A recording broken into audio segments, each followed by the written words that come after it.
Hello, listeners. Thanks for tuning in to this Eagles Talents podcast. Our guest today is social entrepreneur, humanitarian, world traveler, and of course, keynote speaker Mallory Brown. Thanks for joining us today, Mallory. Yeah, thanks for having me. All right, so speaking of world traveling, where are you right now? I'm home. A rare occurrence that I'm in my home office in Detroit, Michigan. Oh, that's awesome. So can you tell me who gave you the nickname Travel Mal? Oh, wow, that's funny. Actually, so the first time I started crowdfunding, I was working really closely with the company CrowdEyes, and they had a Mallory that was on staff. And so in order to distinguish me from her, they started calling me Travel Mal. And it sort of stuck, and I just really liked it, and it was a cool thing. And also when I travel, I introduce myself as Mal because Mallory is very hard to pronounce in other languages. So people say Mal, and that's just what I go by. So I'm like, that works. No, it's a great nickname. That's a really awesome story. So have you always been this adventurous? Ooh, I'd say I'm always an adventurous person, but perhaps not so like. Now I'm a huge risk taker, which I think I learned to develop that skill as I got older. But I've always been interested in trying new things and meeting new people. And, was a curious child. So I think that leads to a lot of adventure. Definitely. So since you've been traveling so much in the past 8 years, can you rattle off the different countries that you've been to since you began your social impact project? Oh my goodness. I don't think I've ever asked me that. Okay, I can. Let me do this. So, internationally, it's been Peru, Indonesia, Israel, Sudan, Ethiopia, Somalia, Tanzania, Malawi, Zambia, Namibia, South Africa, Haiti, Mexico, then Nepal, then Honduras, Cambodia, Madagascar, Greece, Guatemala, Nicaragua, Panama, Serbia, Tanzania, Kenya, Uganda, and then next week I'm off to India. Wow, that's very impressive. I wasn't counting. Do you know how many total that is? So in my life in total, this next trip puts me at 50 countries. Wow, that is really amazing.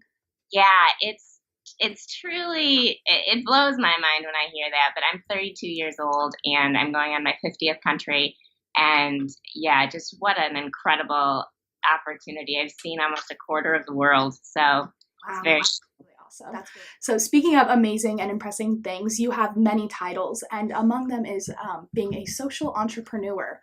And proof of that is your Walk a Mile program. And I was wondering if you could tell us a little bit about that program. Yeah, sure. So Walk a Mile is a documentary series that really embodies the phrase, don't judge someone until you've walked a mile in their shoes. And it takes that from a figurative phrase into a literal action. So I am walking a marathon 1 mile at a time. So it's 26 different sections and 26 different story episodes. And each one I step into the shoes of an impoverished woman around the world. So 26 miles with 26 different women in 26 different countries. And every episode we cut together a story of sort of a day in the life with this woman. And then viewers can watch that story and donate to help her. So there's 26 on the ground charities that are all women's focused that help our women. So it's a global marathon for women. It's all digital. And my goal is to really share the stories and the struggles of women and then empower the viewers, people that are watching online, that they can take action and they can help and they can be a part of the story as well. So yeah, it's my next big adventure, and it's doing a lot of good, and it's helping the people that I meet along the way. Definitely. And I know you said it's a documentary series that's online. So where is the best place for viewers to stream this documentary? So all on YouTube. So, YouTube, okay. Yeah, and my YouTube channel, which is Travel Mal, and Awesome. yeah, on all my social media as well, and my website. But YouTube is easy. Great. And you did mention that Walk a Mile, as well as a majority of your programs, is for women ran by women, which is really awesome and inspiring. And my question for you is, what's a key takeaway for a male audience member watching this documentary? Wow. Well, it's so fascinating because so the only man involved in the entire project is my photographer. He's the same guy who's been filming me my whole life. And for his perspective, he says he's learning so much about the relationships between men and women and how men have such a role in the hurt and the heartache that women are facing. And so although all of Walk a Mile is focused on women, you can see that if they had supportive men in their life, if they had been given opportunity by men, everything would have been different. And so it really, it breaks down the power struggle into like very specific examples, and then you can see, wow, like this woman is fighting against in a male-dominated society, or in a line of work where only men are accepted, or you just understand it in such a real way. Absolutely.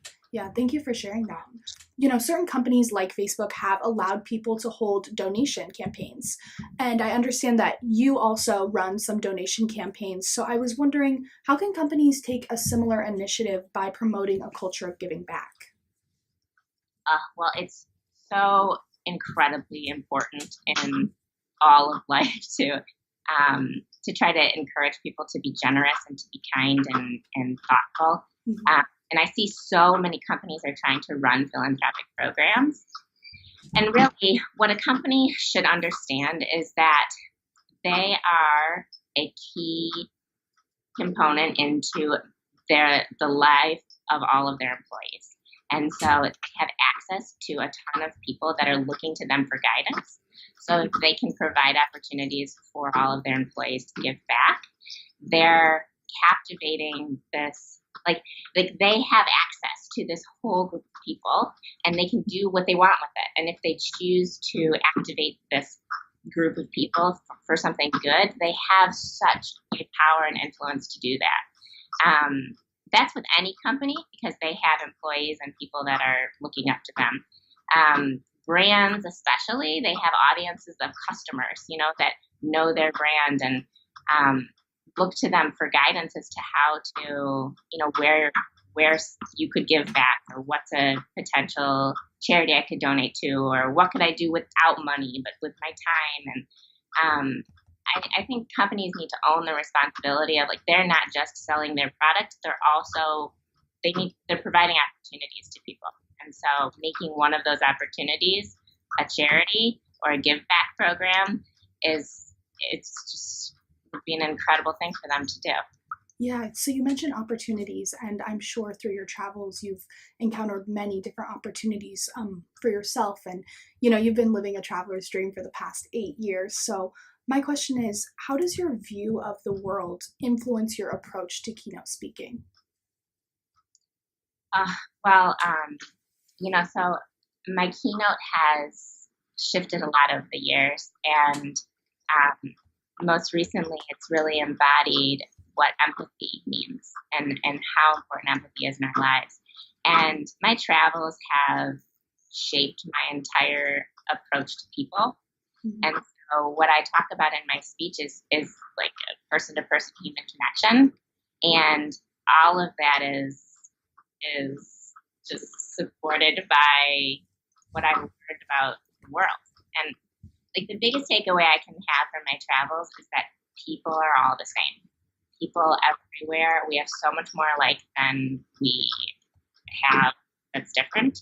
And we focus on the differences, and we should be focusing on similarities. And so that sort of like acceptance and welcoming and like wholesome approach is what I try to convey in my speeches. And it's it's an attitude of acceptance and understanding, and ultimately leads to fulfillment. So I would say the two are like one and the same. Like my approach to the world is my approach to my speaking, because I'm just trying to replicate that in my talks. Definitely. And another question about your keynote speeches. I saw on your website you say that you, as a speaker, offer a refreshing break from the traditional business keynote. And I was wondering if you could elaborate a little bit more on how you differentiate yourself from other speakers in this regard. Of course, yeah. So my work is very personal, and it's personal to me because it's my passion and I love it, but I also tell very personal stories of people in need. This, even though I work in poverty, it's not a analytical view on global poverty. It's a very human-centered approach. And so the audience members have a real personal development experience when they're in my speeches. And I'm focused on who the individual is that's sitting in the room. So it might not be these are your company goals and this is how you can better achieve your company goals. It's like you as a person in this seat right now, what matters to you and how can you be a more giving, a more fulfilled, a more satisfied individual.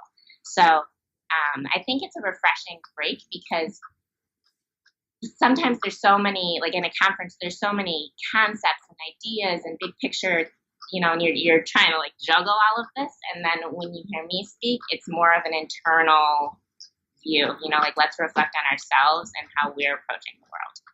Definitely. And that kind of goes into what you said about establishing an emotional connection with your audiences. You mentioned also empathy playing a role in the process of your speeches. And so I'm wondering, how does empathy also play into your crowdfunding campaigns? And how do you kind of connect those two aspects of you as a keynote speaker and you as a social entrepreneur? Yeah, well, so I call myself an impact storyteller. Mm-hmm. And I tell stories that create an impact. But the cool thing is taking it a step further is that I tell real life stories of real life people that empower other people to make an impact. So whether I'm doing it through a video where saying this is the story of a woman in India and this is what the struggle she's facing and this is how you as a person watching at home in the US can interact and help and what you can do to prevent something like this from happening. It's reflected the same way when I'm speaking, because even though it's not a video that is, I'm not talking through video to my audience, I'm talking live in person to my audience, but I'm still explaining these are real stories of real things going on in the world. This is your real opportunity to help. And so all of that it's sharing my message in two different mediums. But I look at it as the same thing, whether it's through a video online fundraiser or it's through an in-person keynote speech. I'm communicating my message of giving and acceptance to an audience. So what's the significance of using videos at your keynotes? I understand you bring a videographer with you through your travels, and how does that enhance your storytelling? So I'm so fortunate to have explored the world, and so much is communicated through video, and to be able to showcase a true story, and I can literally transport people across the world. You're sitting in a conference in Oklahoma City, but yet you're on screen in the middle of Nepal, or you're in Tanzania, or I can take people on this journey around the world and really open their eyes. And it's what I've tried to do with my whole career. That's why I take a videographer, is because I try to bottle up these experiences that I have on the ground and broadcast them so other people can participate. Not everybody can be a world traveler. Not everyone can just get up and go and spend a couple weeks in a developing country. But by showing a video, it's allowing people to have a moment, to have a taste of it, and they can see it and hear it and really understand, this is what it sounds like and feels like and looks like on the ground. So yeah, I'm sort of taking everyone with me for that brief moment. Yeah, that's really awesome. So I know you've spoke to tons of people before, but is there an industry that you've always wanted to speak to, but haven't necessarily had the opportunity to speak to? That's really interesting. So I'd love to speak to more entrepreneurs. I've spoken at a lot of corporate conventions and like women in business and that type of, and even nonprofit because I'm a great fit for nonprofit audience. But I really carved my own path in life and in what I'm doing. And I have so much wisdom that I can share with entrepreneurs that are trying to start something. I'm a creator and an envisioner, but I've made a lot of mistakes. I've been doing this for 8 years, and I started when I was 24 and I was fresh out of college, and I didn't know how to start something, but now I do, and I can teach how to navigate that crazy road of entrepreneurship and how so many of the blocks you're going to face are mental. It's how do you overcome your fear? How do you understand your weaknesses? How do you learn to ask for help? How do you learn to pivot? Like all of those things are really key in making anything successful. Mm-hmm. So yeah, and it's kind of fun when I speak and I'm talking about Walk a Mile because it's an ongoing process. So I'm learning and exploring as I go, and the audience, I think they can sense that, then they can also follow along well after the speech is over, and they can see how Walk a Mile progresses and where it goes, and they were a part of that process. Yeah, so it becomes a journey for all of you guys. Right. Yeah. So it's not like I'm an experienced veteran who's talking like the wisdom is that, of how I used to do things. It's like how I'm currently operating, and I'm trying to share that. Mm-hmm. Definitely. So my next question for you, you mentioned you're going to India next week. Can you tell us a little bit about what you're planning to do while you're in India? Yeah. So I'm filming an episode of Walk a Mile, and I'm walking with an Indian woman. It's like one of the most traumatic stories that we'll do, but so she was attacked by acid. Like she had acid thrown in her face. Acid reality in India, and it's a position of power that men take over women. So this woman, the one I'm going to walk with, her husband threw acid in her face and burned off all of her skin, and she lost an eye, and 40% of her body had burn wounds. And you asked about men earlier, but this is a way that a man tries to take a woman's power away by disfiguring her and making her beautiful anymore. And so it's going to be a really, really like heart-wrenching story. Very difficult to watch, I'm sure. Very difficult to try to explain that this actually happens in 2019. This is people suffering from this, but it's a reality, and I think my speeches, they share not only like your personal growth, personal development, and what comes from giving and fulfillment and human connection, but it's opening people's eyes to what people in poverty are facing. And so often we are caught up in our own world, in our own life, and we are living at the top. Yeah. Everywhere are facing such different problems, such huge problems, and it's just giving perspective towards that and showing we have so much to be grateful for, and how gratitude and kindness and generosity can transform your life and help people in need. And I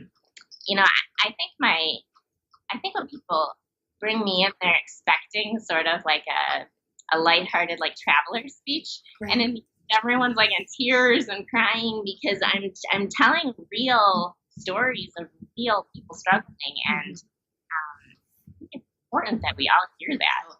The way I choose the women is I actually choose nonprofits on the ground first.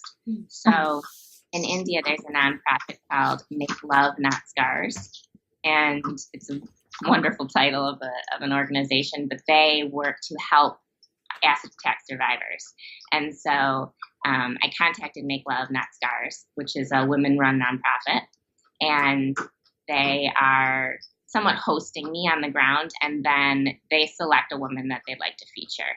And I do this mostly because the local charities they're the experts, and they know their field, and they know who would be comfortable sharing their story. It's a really personal thing to broadcast on YouTube for everyone to watch. And also the local women don't speak English most of the time, so I need someone to translate. So I find the charities first, and then they select the women.